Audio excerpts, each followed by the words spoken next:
Hello everyone, welcome to knowledge plus. इस video में आज हम लोग 7 जून 2020 के करंट अफेयर को देखने जा रहे हैं, जो कि बेस्ट होगा डिफरेंट न्यूज़पेपर से। तो आइए शुरू करते हैं आज का वीडियो। तो सबसे पहला न्यूज़ यहाँ पे कि UP launches skill mapping of workers. तो यूपी के द्वारा अभी वर्कर्स का स्किल मैपिंग के लिए लॉन्च किया गया है, मतलब कि स्किल मैपिंग लॉन्च किया गया वर्कर्स के लिए यूपी के द्वारा। और ये मेनली किया जाएगा जो भी रिटर्न हुए हैं वर्कर्स अपने वर्क प्लेस से अपने घर की ओर, ठीक है, लॉकडाउन के कारण उनके द्वारा, मतलब वो जो काम करते थे उसको यहाँ पे एक तरह से सर्वे किया जा रहा है, उसी को यहाँ पे स्किल मैपिंग बोला गया है। तो ऐसा पूछा जा सकता है कि किस स्टेट के द्वारा भी स्किल मैपिंग स्टार्ट किया गया है ना, तो यूपी के द्वारा किया गया है। ऐसा माना जा रहा है कि 26 लाख वर्कर जो है लौट के आए हैं, और उनमें से 18 लाख का जो है स्किल मैपिंग मतलब कि कर लिया गया है, कंप्लीट कर लिया गया है। दूसरा न्यूज़ यहाँ पे देखते हैं कि India Covid tally 5th highest in the world. तब दुनिया में 5वें नंबर पर आ गया है इंडिया। 2,46,000 केस हो चुका है इंडिया में। और यदि पिछले 15 दिन का एवरेज देखें, 30 मई से 15 जून का एवरेज देखें तो 9,000 के लगभग में है, 8970। 9,000 से थोड़ा सा ही कम है, 30 कम है। तो मात्र इतना ही केस पीछे है, एवरेज केस मतलब बोला जा रहा है एक दिन में कितना केस निकल रहा है। और देख सकते हैं कि सबसे ज़्यादा यूएस में है अभी 18,98,000 केस है। और ब्राज़ील में अभी 6 लाख 4 लाख, इस तरीके से इंडिया 5वें नंबर पे आ रहा है, ठीक है। और कल जो है यहाँ पे दिखाया जा रहा है कि 8970 केस एवरी डे है, मतलब कि ये 15 दिन का एवरेज है। और पिछले कुछ दिनों से लगभग 9,000 10,000 के आसपास इस तरीके से केस निकल रहा है। नेक्स्ट, इंडिया सोलर फेरी सेल्स इनटू ग्लोबल कॉन्टेस्ट। तो जैसे यहाँ पे आदित्य एक फेरी सर्विस का नाम है, ठीक है। यहाँ पे India first solar powered ferry Aditya which became an icon on Vaikom Thavanakkadavu route in Kerala. तो वैकोम टवंकाडू रूट केरला में चलाया जाता है। ये 12 मतलब कि दुनिया में 12 फेरी को शॉर्टलिस्ट किया गया है। किसके लिए? तो गुस्तावे ट्रोवे अवार्ड के लिए, एक अवार्ड के लिए इसको नॉमिनेट किया गया, इस तरह से बोल सकते हैं कि 12 इस तरह की सर्विस को चूज किया गया है, ठीक है, इस अवार्ड के लिए। तो उसमें केरला का भी एक आदित्य नाम का फेरी सर्विस है। फेरी सर्विस एक्चुअली है क्या, तो आप समझ सकते हैं कि नाव वाला सर्विस है, मतलब कि पानी के थ्रू, मतलब कि घुमाने के लिए ले जाता है एक कोस्ट से दूसरे कोस्ट पे, वहाँ से वापस लाता है। देर आर 3 अवार्ड कैटेगरी, जिसमें 3 award category, 1 for electric boat up to 8 metre in length, electric boat more than 8 metre and electric ferry boats है ना, मतलब फेरी बोट यानी पैसेंजर बोट। आदित्य जो है फेरी बोट की कैटेगरी में है। और Gussies electric boat award were instituted memory of Gustave Trouve, French electrical engineer. तो किसके नाम पे अवार्ड रखा गया है? तो एक फ्रेंच इलेक्ट्रिकल इंजीनियर थे, उनके नाम पे रखा गया है, ठीक है। इसको कोची में बिल्ड किया गया है और ऑपरेट किया जाता है Kerala state water transport department के द्वारा इसको ऑपरेट किया जाता है, ठीक है। आगे हम लोग पढ़ते हैं एनजीटी के बारे में। एनजीटी यहाँ पे न्यूज़ में था, तो एनजीटी के बारे में जान लेते हैं। एनजीटी का स्थापना हुआ था एनजीटी एक्ट 2010 के तहत। एनजीटी एक्ट 2010 के तहत इसका स्थापना हुआ था। इसका मतलब कि एक स्टैट्यूटरी बॉडी है। इसका हेडक्वार्टर न्यू दिल्ली में है। इसके अलावा 4 जगह इसका ब्रांच ऑफिस है। कहाँ कहाँ है? तो सीपीसी भी ऐसे याद रखिएगा, चेन्नई, पुणे, कोलकाता, बॉम्बे, भोपाल, ठीक है। 4 जगह है, चेन्नई, पुणे, कोलकाता और भोपाल, 4 जगह इसका हेडक्वार्टर है।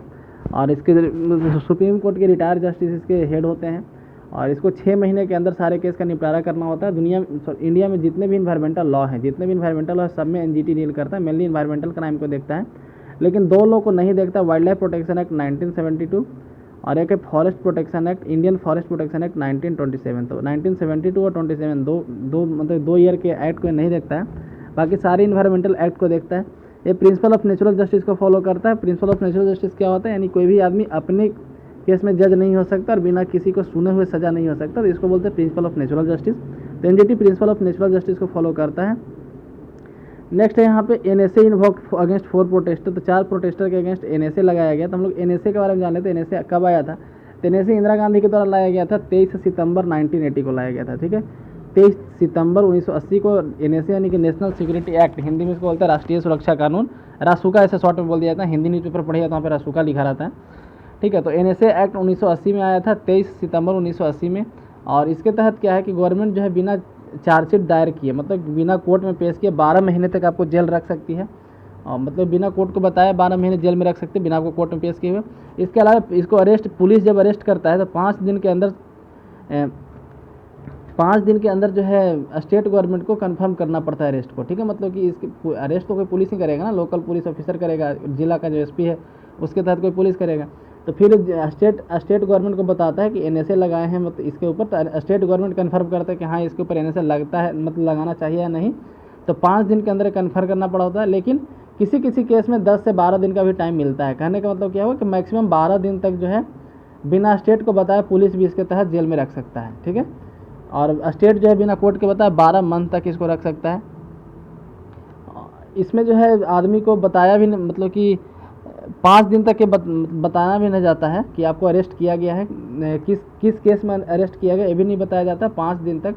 ठीक है, 5 दिन तक मतलब कि जिसको अरेस्ट किया गया है उसको ये बताया भी नहीं जा सकता, मतलब कि नॉर्मली बता भी दिया जा सकता है, फिर नहीं भी बताया जा सकता। जैसे नॉर्मल केस में क्या होता है कि 24 घंटे के अंदर आपको डीएम के पास ले जाना है, अरेस्ट करते समय बताना पड़ता है कि आप किस कारण से अरेस्ट हो रहे हैं, आपके ऊपर क्या चार्ज है। लेकिन इसमें ऐसा कुछ नहीं है, 5 दिन तक आप बिना बताए भी रख सकते हैं। ठीक है, और इसमें आप मतलब इसमें जिसके ऊपर एनएसए लगता है उसको एडवोकेट का पावर नहीं होता है, मतलब कि वो अपना पैरवी के लिए वकील नहीं रख सकता है कोर्ट में। कोर्ट को में उसके ऊपर बहस होगा, उसके केस के ऊपर बहस चलेगा, लेकिन कोई वकील उसके लिए नहीं अवेलेबल होगा। ठीक है ना, सरकारी ना प्राइवेट। तो एनएसए लगने से काफ़ी ज़्यादा नुकसान होता है। आगे देखते हैं हम लोग दूसरा न्यूज़ में।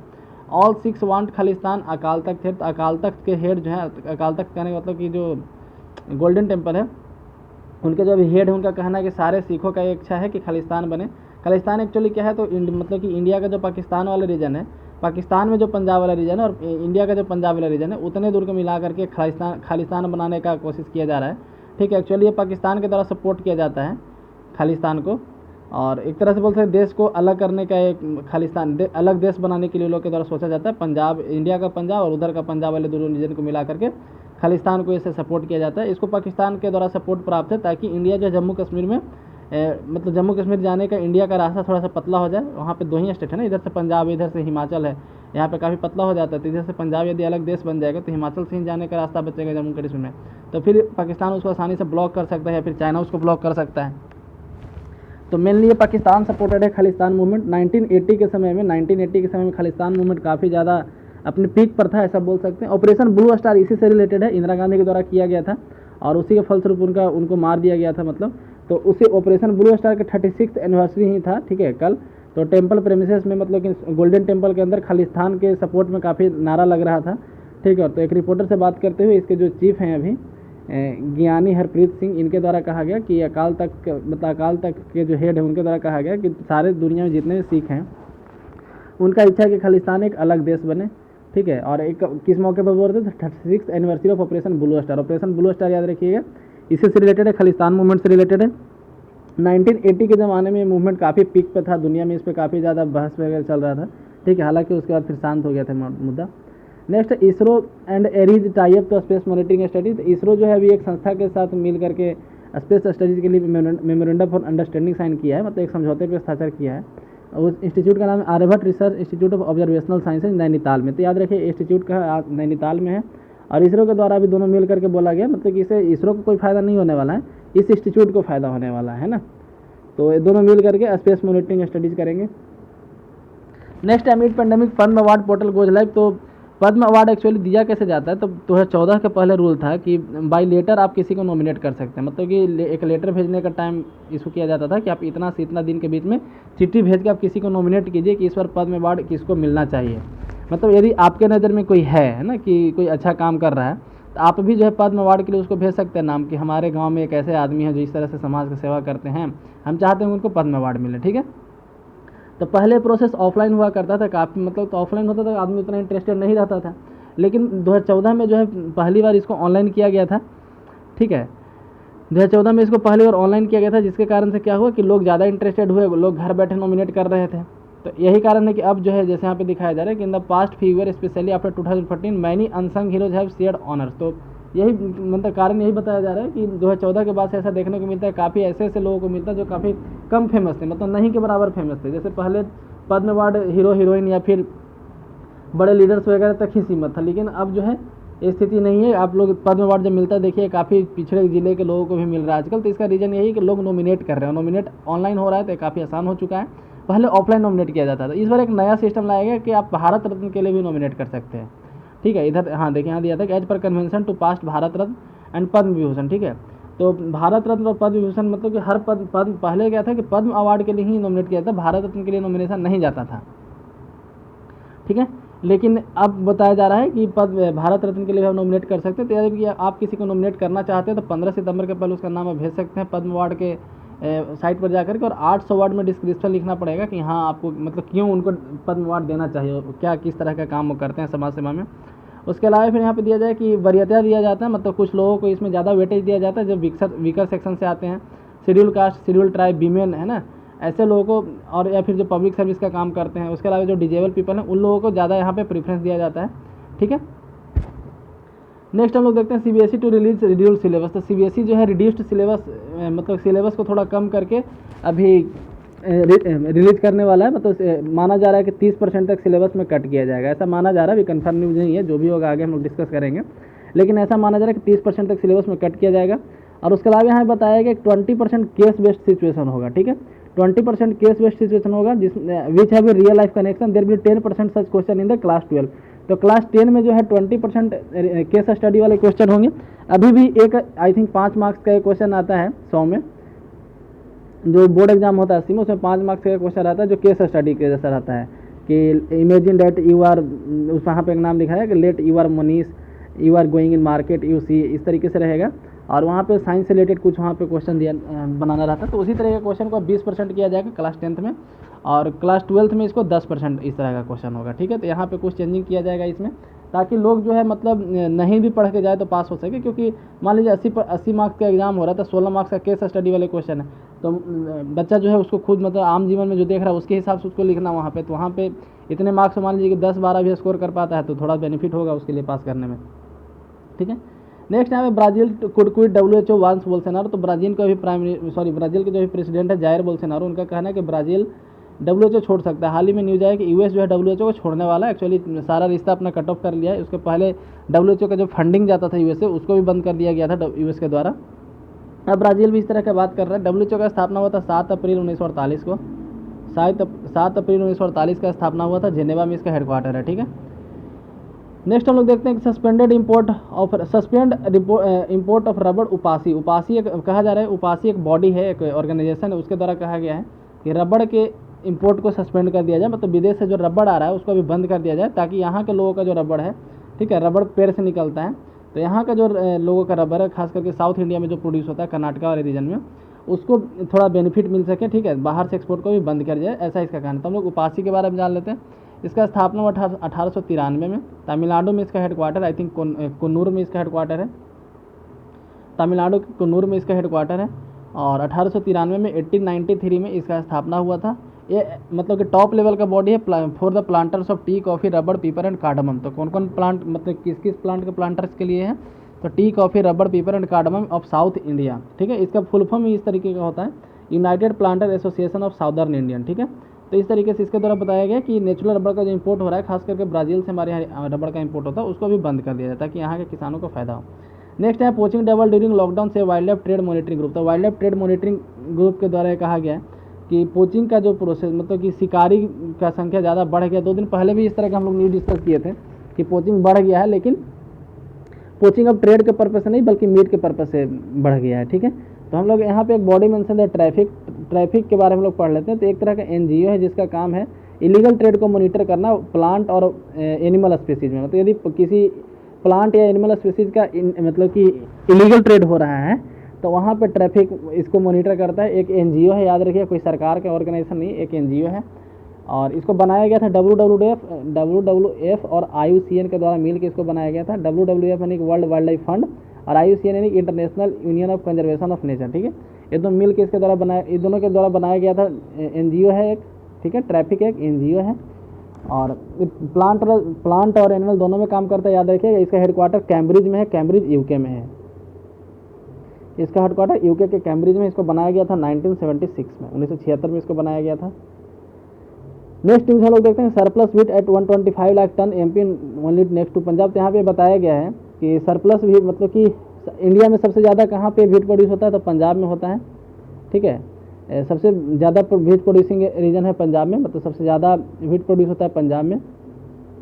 और उसके बाद दूसरे नंबर पे MP आ गया है। पहले यहाँ पे UP हुआ करता था, सेकंड नंबर पे इस बार MP है। ठीक है, ऐसे फर्स्ट नंबर पे पंजाब हमेशा ही रहता है। तो इस न्यूज़ से याद रखिएगा कि सेकंड नंबर पे इंडिया में पंजाब है, और फर्स्ट पे पंजाब और सेकंड पे MP है। नेक्स्ट यहाँ पे एक strong FPI inflows rising foreign currency asset propel forex to record है। तो फॉरेक्स अभी सबसे ज़्यादा हो चुका है फिर से। पिछले न्यूज़ में हम लोग देखते थे कि $490 था, $490 बिलियन, सॉरी $490 नहीं तो काफ़ी कम हो गया।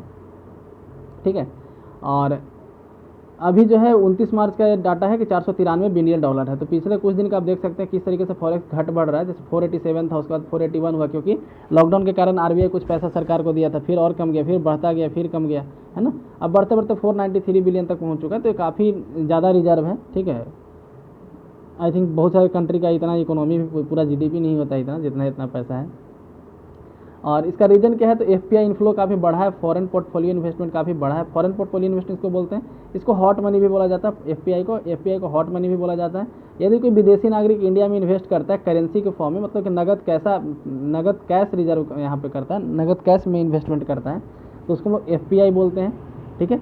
तो एफपीआई में इंक्रीज करने के कारण फॉरेक्स करेंसी का नंबर बढ़ गया, तो इसलिए हमारा फॉरेक्स रिजर्व बढ़ गया। तो फॉरेक्स रिजर्व मतलब फॉरेन एक्सचेंज रिजर्व, ठीक है। तो फॉरेक्स रिजर्व में काउंट क्या क्या किया जाता है, तो फॉरेन करेंसी काउंट किया जाता है। आरबीआई के पास जितना फॉरेन करेंसी उसको फॉरेक्स में काउंट किया जाता है। इसके अलावा आरबीआई के पास जो गोल्ड रिजर्व है उसको काउंट किया जाता है। एसडीआर जो है आईएमएफ का जो एसडीआर होता है, स्पेशल ड्राइंग राइट, ये आईएमएफ का होता है, इसको आईएमएफ का करेंसी के रूप में माना जाता है, ठीक है। उसको भी यहाँ पे काउंट किया जाता है। एसडीआर को पेपर गोल्ड भी कहा जाता है, याद रखिएगा। एसडीआर जो होता है आईएमएफ का स्पेशल ड्राइंग राइट, इसको पेपर गोल्ड भी कहते हैं हम लोग, पेपर गोल्ड भी कहते हैं, ठीक है। आगे देखते हैं कि OPEC allied nations extend nearly 10 million barrel cut by month. तो ओपेक कंट्री के द्वारा तय किया गया है कि हम लोग अब जो है कम तेल का प्रोडक्शन किया जाए। क्यों? क्योंकि डिमांड अभी कम है और सप्लाई उसी लेवल पे था, तो तेल का रेट जो है काफ़ी कम हो चुका था, तो इसलिए तेल का प्रोडक्शन कट करने के लिए कहा गया ओपेक के द्वारा। तो हम लोग ओपेक के बारे में पढ़ लेते। इसमें अभी जो है 13 नेशन है, अभी जो इसमें 13 कंट्री हैं अभी के लिए, याद रखिएगा। और 14 सितंबर 1960 का इसका फॉर्मेशन हुआ था। 14 सितंबर 1960 का इसका फॉर्मेशन हुआ था बगदाद में। बगदाद कहाँ का कैपिटल है बताइए? 14 सितंबर 1960 का इसका फॉर्मेशन हुआ था बगदाद में। लेकिन उस समय मात्र 5 नेशन थे, इसमें मात्र 5 मेंबर थे ओपेक में। अभी इसमें 13 मेंबर है। 5 मेंबर कौन कौन थे? Iran, Iraq, Kuwait, Saudi Arabia और Venezuela. Iran, Iraq, Kuwait, Saudi Arabia और वेनेजुएला 5 नेशन मिल के 14 सितंबर 1960 का मतलब 1960 को इसका स्थापना हुआ था, ठीक है। लेकिन बाद में इसका डिफरेंट कंट्री से जोड़ा गया और अभी 13 नेशन इसके अंदर है। और 1965 में 1960 में तो इसका बगदाद में इसका स्थापना हुआ था। लेकिन 1965 में इसका हेडक्वार्टर बनाया गया वियना में। वियना ऑस्ट्रिया का राजधानी है, तो वियना ऑस्ट्रिया की राजधानी वियना में 1965 में इसका हेडक्वार्टर बनाया गया। और दुनिया का एकमात्र ऐसा संगठन है जिसका हेडक्वार्टर ऐसे देश में है जो इसका मेंबर नहीं है। जैसे ऑस्ट्रिया में इसका हेडक्वार्टर है ना, ऑस्ट्रिया के वियना में।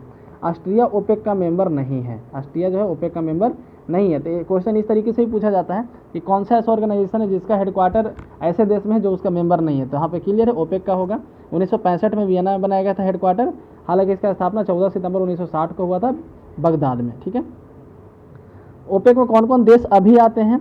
तो अभी आते हैं Algeria, Angola, Congo, Equatorial Guinea, Gabon, Iran, Iraq, Kuwait, Libya, Nigeria, Saudi Arabia, UAE और वेनेजुएला। ये 13 कंट्री आते हैं। Algeria, Angola, Congo, Equatorial Guinea, Gabon, Iran, Iraq, Kuwait, Libya, Nigeria, Saudi Arabia, UAE और वेनेजुएला। 13 कंट्री आते हैं। इसके अलावा 3 देश इसको छोड़ चुके हैं अभी तक 3 देश छोड़ चुके हैं। सबसे लेटेस्ट छोड़ने वाले में इक्वाडोर है, एशियन अफ्रीकन कंट्री है इक्वाडोर। इसके पहले कतर के द्वारा छोड़ा गया था पिछले साल, और इंडोनेशिया के छोड़ा गया था कुछ दिन पहले ही, मतलब कि कुछ साल पहले। तो पहले इंडोनेशिया छोड़ा, फिर कतर, अब इक्वाडोर भी छोड़ दिया है। और सुनने में आ रहा है कि वेनेजुएला भी छोड़ने वाला है, ठीक है। लेकिन अभी छोड़ा नहीं, तो इसलिए भी याद नहीं रखिएगा। अभी 13 कंट्री है इसमें, ठीक है। 3 कंट्री छोड़ चुका है, इक्वाडोर, इंडोनेशिया और कतर। सबसे लेटेस्ट में इक्वाडोर है। और एक ओपेक प्लस होता है। ओपेक प्लस क्या है? तो ओपेक का फुल फॉर्म होता है organisation of petroleum exporting country, यानी कि ऐसे देश जो पेट्रोलियम को एक्सपोर्ट करते हैं। लेकिन इसमें मात्र 13 कंट्री का ग्रुप है, तो सिर्फ 13 कंट्री है, ऐसा नहीं है कि पेट्रोलियम एक्सपोर्ट करता है। 13 कंट्री के अलावा जैसे यूएसए भी पेट्रोलियम को एक्सपोर्ट करता है, लेकिन यूएसए इसमें नहीं है। रसिया भी पेट्रोलियम को एक्सपोर्ट करता है, रसिया तो इसमें नहीं है, ठीक है। तो ओपेक प्लस में आता है कि ओपेक जो हो गया, और प्लस के बाद यहाँ पे कुछ नंबर नहीं है, बस ओपेक प्लस बोला जाता है। इसमें क्या हो कि ओपेक का जो मेंबर है प्लस कोई दूसरा मेंबर, मतलब यूएसएसआर और भी कोई, तो उसको ओपेक प्लस बोलते हैं।